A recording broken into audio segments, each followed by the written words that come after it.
Sincero sa balita, sincero sa serbisyo. Kini ang Radyo Sincero. Radyo Sincero. Imong mapaminawan, bisag asa, bisag kanusa. Mag-download lang ng inyong paboritong radio apps at hanapin ang Radyo Sincero. Radyo Sincero. Radyo Sincero. Serbisyo para sa tanang Pilipino.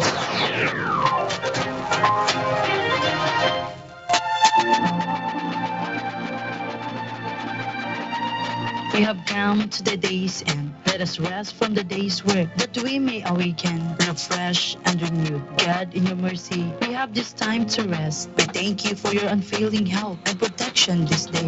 Forgive us for our failings, for our selfishness towards one another, and open our hearts to forgiveness and reconciliation. Ease the burdens of the troubled and bring joy to those in sorrow. We pray for the safety of the travelers, for those guarding the well-being of our nation, and for those with great responsibilities. Lord, continue to shower your blessings on our families and preserve the unity of our society. In Jesus' name, amen.